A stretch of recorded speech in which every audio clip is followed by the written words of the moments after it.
Hello IGNOU students, welcome back to my channel mastering education today. आज की video में हम लोग B E D S V 101 इसके क्वेश्चन 10 से स्टार्ट करेंगे। हम लोग क्वेश्चन 1 to 9 ऑलरेडी 3 पार्ट्स में डिस्कस कर चुके हैं। मोस्ट प्रोबेबली ये सीरीज का लास्ट पार्ट है, दैट इज पार्ट 4। ओके, आप लोग का पेपर अभी 29th को है, आज ऑलरेडी 27th हो चुकी है। I can guarantee you this, अगर आप ये 4 सीरीज के पार्ट अच्छे से कर लो तो आप इजीली एग्जाम में पास हो सकते हो। आपको कोई दिक्कत नहीं होगी पास होने के लिए। ओके, हम लोग बिना किसी टाइम वेस्ट करे स्टार्ट करते हैं क्वेश्चन नंबर 10 से। क्वेश्चन नंबर 10 हमसे पूछ रहा है, what is socialisation, discuss the role of family and peer in socialisation. बहुत ही इजी क्वेश्चन, बहुत ही जनरल क्वेश्चन है ये। देखो, अगर मैं आप लोगों से एक सिंपल क्वेश्चन पूछूं कि क्या एक न्यूबॉर्न बेबी, जब एक बच्चा पैदा होता है तो क्या उसे पता होता है कि थैंक यू कब बोलना है, सॉरी कब बोलना है, या फिर बड़ों की रिस्पेक्ट करनी है? कुछ नहीं पता होता उसे, है ना। तो ये सब चीजें वो धीरे धीरे सीखता है, और इसी सीखने के प्रोसेस को हम लोग सोशलाइजेशन कहते हैं। ओके, अगर मैं सिंपल लैंग्वेज में बताऊं तो सोशलाइजेशन वो प्रोसेस है जिसमें एक इंसान जो है सोसाइटी के रूल्स, उसकी वैल्यूज, बिहेवियर और कल्चर कल्चर को सीखता है। बेसिकली आप समझो कि हम लोग बड़ों की रिस्पेक्ट करना, या फिर हमें गुड मॉर्निंग बोलना है टीचर को, या फिर हमें हाथ जो है कपड़े पहन के जाना है, या फिर हमें किसी बड़े से मिलते हुए नमस्ते करनी है, सिर झुकाना है, जो भी है, ये सब हम किससे सीखते हैं? अपनी फैमिली से देख कर उन्हें, या फिर वो हमें सिखाते हैं। तो इसी प्रोसेस को हम सोशलाइजेशन कहते हैं। ठीक है, इससे हम जो है सोसाइटी के एक रिस्पॉन्सिबल मेंबर बनते हैं। ओके, अब अगर हम इसमें रोल्स देखें सबके क्या आते हैं, तो सबसे पहला होता है रोल ऑफ फैमिली। फैमिली का सबसे इंपॉर्टेंट रोल है सोशलाइजेशन में, क्योंकि ये होते हैं प्राइमरी एजेंट ऑफ सोशलाइजेशन। ठीक है, फर्स्ट देखो, फैमिली को चाइल्ड की फर्स्ट स्कूल कहा जाता है, कहाँ से वो पढ़ाई करेगा, उसको चलना बोलना, ये सब कौन है? फैमिली सिखाती है। तो वो उनका फर्स्ट स्कूल होती है। ठीक है, फिर वैल्यूज सिखाती है। पेरेंट्स हमें सिखाते हैं कि सही गलत में क्या डिफरेंस है, बड़ों की रिस्पेक्ट करना, डिसिप्लिन करना। तभी वो कहते हैं ना कि सुबह टाइम पे उठो, ये सब। ठीक है, तो ये सब हम कहाँ सीखते हैं? सबसे पहले घर पर। फिर आता है इमोशनल सपोर्ट, इमोशनल सिक्योरिटी। देखो, हमें घर वालों से ना लव और केयर मिलता है। हमें अब हमारे मॉम डैड कितना प्यार करते हैं, अनकंडीशनल प्यार करते हैं। इसी से हम जो है कॉन्फिडेंट होते हैं, और हम लोग जो है प्यार वाला जो टर्म है वो यहीं से सीखते हैं सबसे पहले। ठीक है, फिर आता है आपका development of social behaviour, sharing करना। जब गेस्ट आते हैं हमारे घर तो हम अच्छे से बात करते हैं, रिस्पेक्ट देते हैं, ये सब भी हमें फैमिली सिखाती है। Okay, influence of parenting styles. देखो, पेरेंट्स का जो बिहेवियर होता है वो डायरेक्टली चाइल्ड की पर्सनालिटी को अफेक्ट करता है। अगर पेरेंट्स सपोर्टिव होते हैं, ज्यादा कंट्रोलिंग नहीं होते, तो चाइल्ड भी जो है स्ट्रांग बनता है, कॉन्फिडेंट होता है, इमोशनली स्ट्रांग बनता है। इसलिए आप कैसे अपने बच्चे को पाल रहे हो, वो आपकी पर्सनैलिटी, उस बच्चे की पर्सनैलिटी पे बहुत ज्यादा हैम्पर करता है। ओके, तो ये तो हो गया हमारी फैमिली का रोल। अब हमसे एक और पार्ट पूछा था क्वेश्चन में, role of peer group in socialisation. देखो, मैं आप लोग को एक चीज क्लियर कर दूं, रादर देन क्वेश्चन जो मैं बता रही हूँ कि क्वेश्चन ऐसा पूछा गया, आंसर ये है, आप लोग आंसर्स की एक्सप्लेनेशन पे ज्यादा ध्यान देना। बिकॉज हो सकता है क्वेश्चन बीच में से आ जाए, क्वेश्चन लैंग्वेज चेंज करके आ जाए, लेकिन जो मैं पढ़ा रही हूँ उससे बाहर नहीं आएगा। ओके, तो इस चीज का ध्यान रखना। अब हम पीयर ग्रुप का अगर देखें, पीयर ग्रुप होता है आपका फ्रेंड सर्कल, जो होता है आपके कोलीग्स जो होते हैं, आपके आसपास जो लोग रहते हैं फैमिली के अलावा। ओके, सबसे पहला होता है आइडेंटिटी डेवलपमेंट। फ्रेंड्स के साथ रहकर हम अपनी आइडेंटिटी डेवलप करते हैं। तभी कहते हैं कि जैसी आपकी कंपनी है वैसे आप बनते हो, जैसे आप दोस्तों के साथ रहते हो, तो हमारी आइडेंटिटी जो है उन लोगों से थोड़ी इन्फ्लुएंस होती है। हमारी सोशल स्किल्स, हम लोग टीम वर्क करना साथ, जैसे हम लोग प्लानिंग करते हैं, ट्रिप्स प्लान करते हैं फ्रेंड्स के साथ, कम्युनिकेशन होता है, लड़ाइयाँ भी होती है दोस्त में, तो ये सब जो है हम अपने पीयर्स वगैरह से सीखते हैं। ठीक है, फिर आती है वैल्यूज। फ्रेंड्स का देखो इन्फ्लुएंस बहुत स्ट्रांग होता है। अच्छे फ्रेंड्स अच्छी हैबिट्स लेके आते हैं, और बुरे बुरे, क्योंकि जैसे देखो हमें पता है बहुत बार ये होता है कि हमारा कोई दोस्त अगर फोन नया ले लेता है तो हम भी कहते हैं यार हम भी लेंगे, मेरा भी मन है ये भी। तो ये सब चीजें भी हमें इन्फ्लुएंस करती है, और बैड हैबिट्स, स्मोकिंग, ड्रिंकिंग, ये सब भी जो है हमारे फ्रेंड्स वगैरह से ही इन्फ्लुएंस होती हैं। मैं ऐसा नहीं कह रही ऐसा कुछ बैड हैबिट्स, गुड हैबिट्स, सबके अपने अपने ओपिनियन पे डिपेंड करता है ये। ओके, फिर आती है पॉजिटिव एंड नेगेटिव। देखो, पीयर, मैंने आपको अभी बताया था पीयर प्रेशर बहुत ज्यादा इंपॉर्टेंट होता है। पीयर प्रेशर पॉजिटिव भी हो सकता है, नेगेटिव भी। एग्जाम्पल के तौर पर अगर देखो फ्रेंड पढ़ने के लिए मोटिवेट कर रहा है तो वो पॉजिटिव है, वहीं चीटिंग करने के लिए बोल रहा है तो वो नेगेटिव है। ओके। इमोशनल सपोर्ट, फ्रेंड्स के साथ इंसान अपनी प्रॉब्लम शेयर करता है तो इससे हमें इमोशनल सपोर्ट भी मिलता है। ठीक है। अगर हम इंपॉर्टेंस देखें इन दोनों की, तो फैमिली हमें वैल्यूज की फाउंडेशन बनाती है। ठीक है।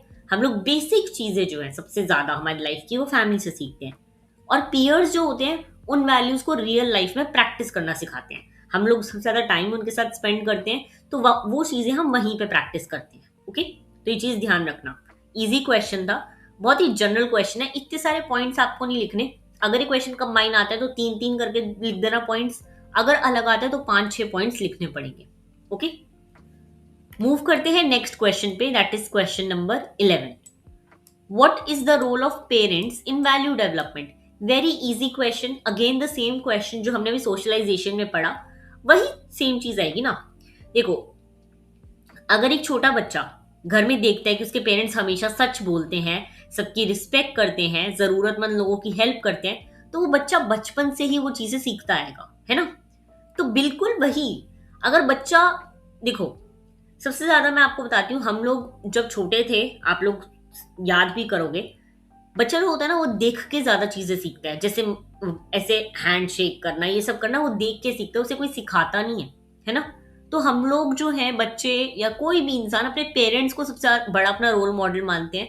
वो जैसे बिहेव करते हैं हम उनका बिहेवियर कॉपी करते हैं। इसलिए पेरेंट्स को बच्चे के फर्स्ट टीचर्स भी कहा जाता है, क्योंकि सारी जो बेसिक चीजें लाइफ की वो पेरेंट्स से सीखने को मिलती है। ओके। वैल्यू डेवलपमेंट क्या होता है, अब ये समझो, कैसे पेरेंट्स हेल्प करते हैं वैल्यू डेवलपमेंट में।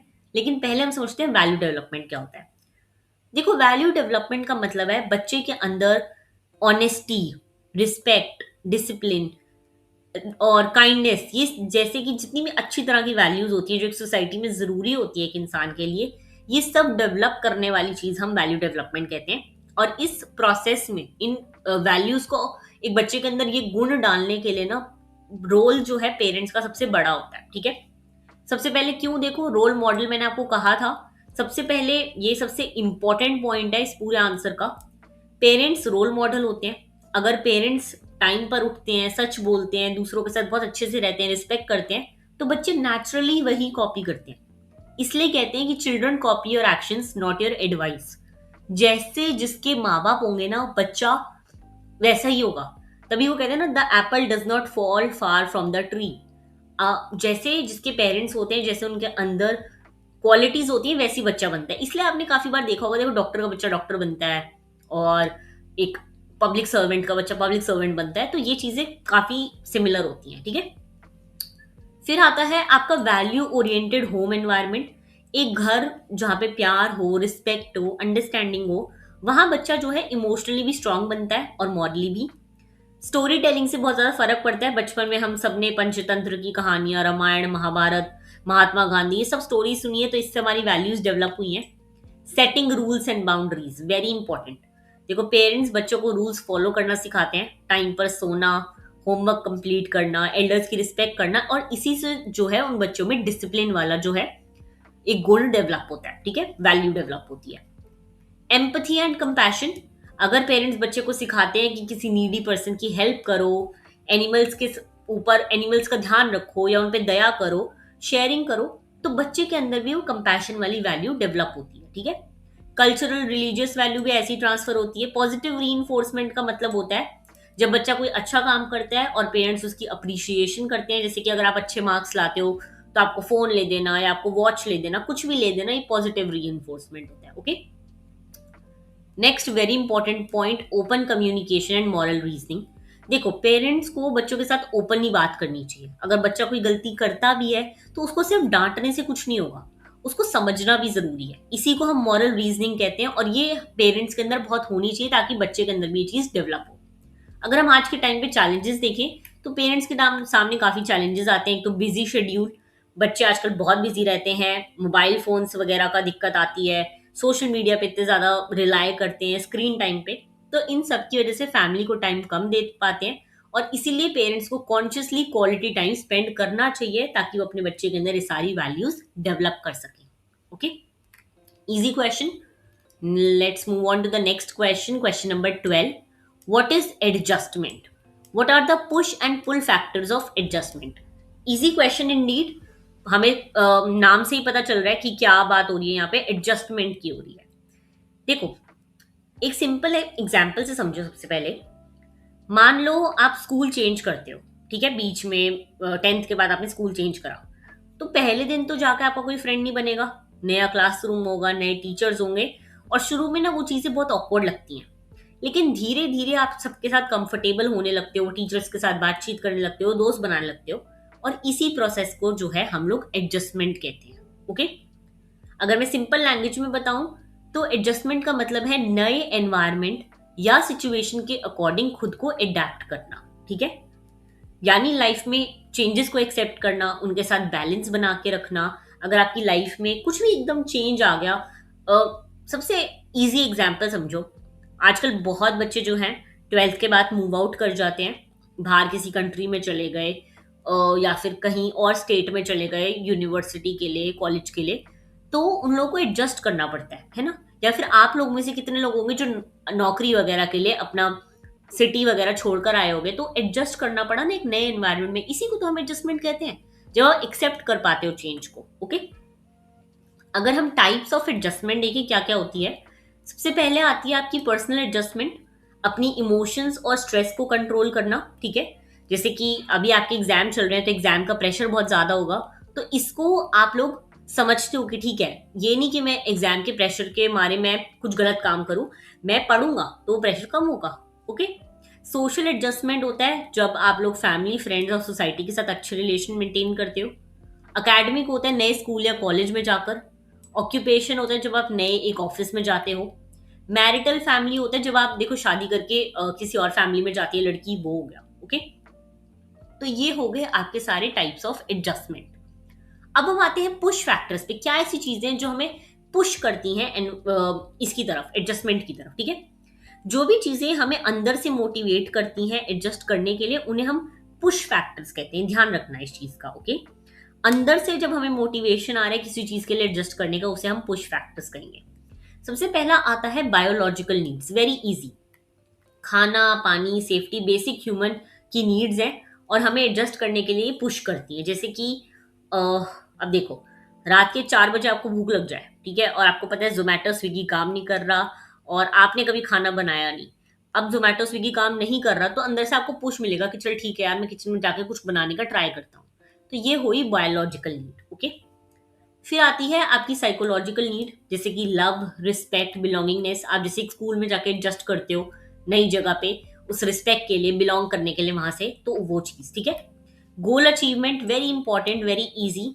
देखो, अगर हमें सक्सेसफुल बनना है तो हमें नए सिचुएशन में एडजस्ट करना ही पड़ेगा। अगर आपको कोई नौकरी मिल रही है जहां आपको बहुत अच्छा पे कर रहा है, तो आप अपना सिटीज, शहर, फैमिली सब छोड़कर जाओगे उसके लिए। Okay, desire for self development, खुद को इंप्रूव करने की डिजायर भी हमें एडजस्ट करवाती है। जब हमें रियलाइज होता है कि हमारे रूटीन सही नहीं है, हम लाइफ में सही डिसीजन नहीं ले रहे, तो ये चीज की भी हमें अंदर से मोटिवेशन आती है। ओके, ये तो सारे थे पुश फैक्टर्स। अब आते हैं पुल फैक्टर्स की तरफ। देखो, पुल फैक्टर्स क्या होते हैं? जो चीजें बाहर से हमें इन्फ्लुएंस करती हैं एडजस्ट करने के लिए, उन्हें हम पुल फैक्टर्स कहेंगे। बाहर, आसपास जो हो रहा है। इसमें सबसे पहले आ जाते हैं social norms and expectations. Society के कुछ रूल्स और एक्सपेक्टेशंस होते हैं, तो उसकी वजह से हमें चेंज करना पड़ता है अपने आप को। जैसे कि आप सोच सकते हो, कोई भी अगर इंसान बाहर बिना कपड़े पहन के निकल गया तो बड़ा अजीब लगेगा सबको कि ये क्या हो रहा है। तो हम लोग सारे कपड़े पहन के बाहर निकलते हैं क्योंकि सोसाइटी को एक्सेप्टेबल नहीं, तो हम सोसाइटी के अकॉर्डिंग एडजस्ट कर रहे हैं। Okay, cultural values and traditions. बहुत लोगों की फैमिली में इंटरकास्ट मैरिज अलाउड नहीं होती, तो वहां पे आप लोग एडजस्ट करते हो। ठीक है, रिवॉर्ड्स एंड इंसेंटिव्स, प्रमोशन के लिए, अप्रिसिएशन के लिए आप लोग, हमें मोटिवेशन मिलता है तो वहां हम एडजस्ट करते हैं। Fear of punishment, very very easy. देखो, हमें पता है कि कोई सोसाइटी में काम करना मॉरली गलत है। ओके, किसी को बुली करना, किसी को धक्का दे देना, किसी को मार देना, ये सब गलत है और हमें पता है कि इसकी पनिशमेंट हमें मिलेगी, इसलिए हम यहाँ पे एडजस्ट करते हैं। ओके, अब क्या क्या क्वालिटीज होती हैं हेल्दी एडजस्टमेंट की, यानी कि एक वेल एडजस्टेड पर्सन में ये क्वालिटीज आपको मिलेंगी। सबसे पहले वो इमोशनली स्टेबल होता है, फ्लेक्सिबल होता है, जैसे आप कहोगे वैसे कर लेता है, उसका एटीट्यूड पॉजिटिव होता है। ठीक है, प्रॉब्लम सॉल्विंग, यानी कि उसके आगे कोई भी प्रॉब्लम खड़ी हो वो कर लेगा उसको सॉल्व। ठीक है, तो यही सब होते हैं कुछ कैरेक्टरिस्टिक्स एक वेल एडजस्टेड या फिर हेल्दी एडजस्टमेंट के। ऑलराइट, अब देखो हमने 3 क्वेश्चन डिस्कस कर लिए हैं, अगर मैं एक 13th क्वेश्चन भी डिस्कस कर लेती हूँ तो ये लास्ट रहेगा बस मेरी तरफ से, क्योंकि इस देखो पीडीएफ में है तो 19 क्वेश्चंस, बट मैं सारे क्वेश्चंस नहीं डिस्कस करूंगी, बिकॉज देखो 19 क्वेश्चंस मैंडेटरी नहीं है। अगर आपको बहुत अच्छा स्कोर करना है तो वो मैंडेटरी होंगे, लेकिन अगर आप 12-13 क्वेश्चन भी इसमें से कर जाते हो तो आप पास तो हो जाओगे, इनफ है आपके पास होने के लिए। ऑलराइट, तो हम लोग स्टार्ट कर लेते हैं 13 क्वेश्चन से भी। एक लास्ट क्वेश्चन मैं आपको और करवा देती हूँ। देखते हैं कि 13th क्वेश्चन क्या है। 13th क्वेश्चन है हमारा home the first learning place. देखो वेरी इजी, अब इसमें मैं कुछ नहीं बता रही क्योंकि ये हमने ऑलरेडी पढ़ लिया है। हमने सोशलाइजेशन पढ़ा, फैमिली कितनी इंपॉर्टेंट होती है, हमने ये भी पढ़ा कि पेरेंट्स हमें क्या वैल्यू देते हैं, तो सेम पूछ रही है आपसे, सेम। देखो एक छोटा बच्चा स्कूल तो 3 या 4 साल की उम्र में जाता है ना, उससे पहले वो घर में रहता है, मम्मा पापा, थैंक यू, सॉरी, बड़ों की रिस्पेक्ट करना, ये सब हमें घर सिखाता है हमारा। तो इसलिए हम होम को जो है फर्स्ट लर्निंग प्लेस कहते हैं, ठीक है। स्कूल में हमें एजुकेशन जो है बाद में शुरू होती है, लेकिन लाइफ की पहली एजुकेशन हमारे घर से शुरू होती है, ओके। तो इसमें फर्स्ट एनवायरनमेंट हमारे घर में जैसी चीजें हो रही होगी वो हम सीखेंगे, ठीक है। लैंग्वेज हम लोग बोलना भी अपनी फैमिली से सीखते हैं। हमें इमोशनल सिक्योरिटी, वैल्यूज, ये देखो सब हमने अभी पढ़ा है कि हमारे फैमिली मेंबर्स ही हमारे रोल मॉडल होते हैं, है ना। हमें हैबिट, सुबह उठना टाइम पे, खाना कब खाना है, नहा धो के बैठना है, ये सब जो है हम लोग अपनी फैमिली से सीखते हैं। तो यही यहाँ पे बात हो रही है इस क्वेश्चन में। ऑलराइट, तो this is enough from my side. इतने में आई कैन अश्योर यू कि आप लोग इजीली पास तो हो ही जाओगे। अगर आपको ये पूरा देखो पीडीएफ करना है तो मैं वीडियो तो नहीं बना सकती, लेकिन आप लोग ये पीडीएफ मेरे से परचेज कर सकते हो। ऑलराइट, आप लोग नीचे दिए गए टेलीग्राम लिंक पे या इंस्टाग्राम लिंक पे मेरे को पिंग कर कर ये पीडीएफ परचेज कर सकते हो। बहुत ही बेसिक पैसों के लिए पीडीएफ है, कोई ऐसा नहीं है बहुत महंगा या कुछ, ठीक है। आप ये परचेज करके इससे पढ़ सकते हो। अगर आप अभी ये 4 सीरीज का पार्ट अच्छे से कर जाओगे तो आप पास तो इजीली हो जाओगे। बट अगर आप लोगों को एक अच्छा स्कोर करना है, आपको चाहिए कि नहीं मैं इस सब्जेक्ट में अच्छा स्कोर करना चाहता हूँ या चाहती हूँ, तो आप लोग ये पीडीएफ मेरे से परचेज कर सकते हो। ऑलराइट, तो ये था last part, part number 4, BEDSV value education का मेरी तरफ से। बाकी all the very best for exam. मुझे आकर जरूर बताना कि कैसा रहा पेपर। मिलते हैं नेक्स्ट वीडियो में। Thank you so much.